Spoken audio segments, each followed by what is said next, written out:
நாம் இங்கே கருவேப்பிலை இருக்குன்னு சொல்லிட்டு கருவேப்பிலை பறிக்க வந்தோம். கருவேப்பிலையும் பறிச்சிட்டேன். அதுக்கடுத்து இந்த பக்கம் அப்படியே மாடுலாம் மேய்ஞ்சிட்ருக்கு.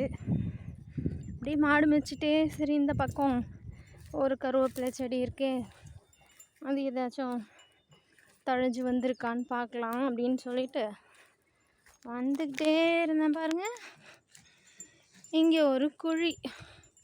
என்ன குழின்னா பைப் லைன். இந்த பைப் லைனு உடஞ்சிருக்கு. அதை உடஞ்சதை சரி பண்ணுறதுக்காக நோண்டியிருக்காங்க குழி. அந்த குழிக்குள்ளார என்னடான்னு எட்டி பார்த்தா ஆமை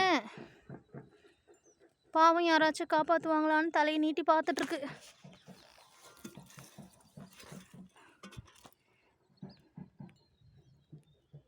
யாராவது தலையை பார்த்தாலே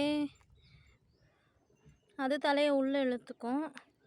அப்படி இருக்கும் பொழுது என்னை பார்த்தும் காப்பாற்றுவாங்களான்ட்டு தலையை திருப்பி பார்த்துட்ருக்கு.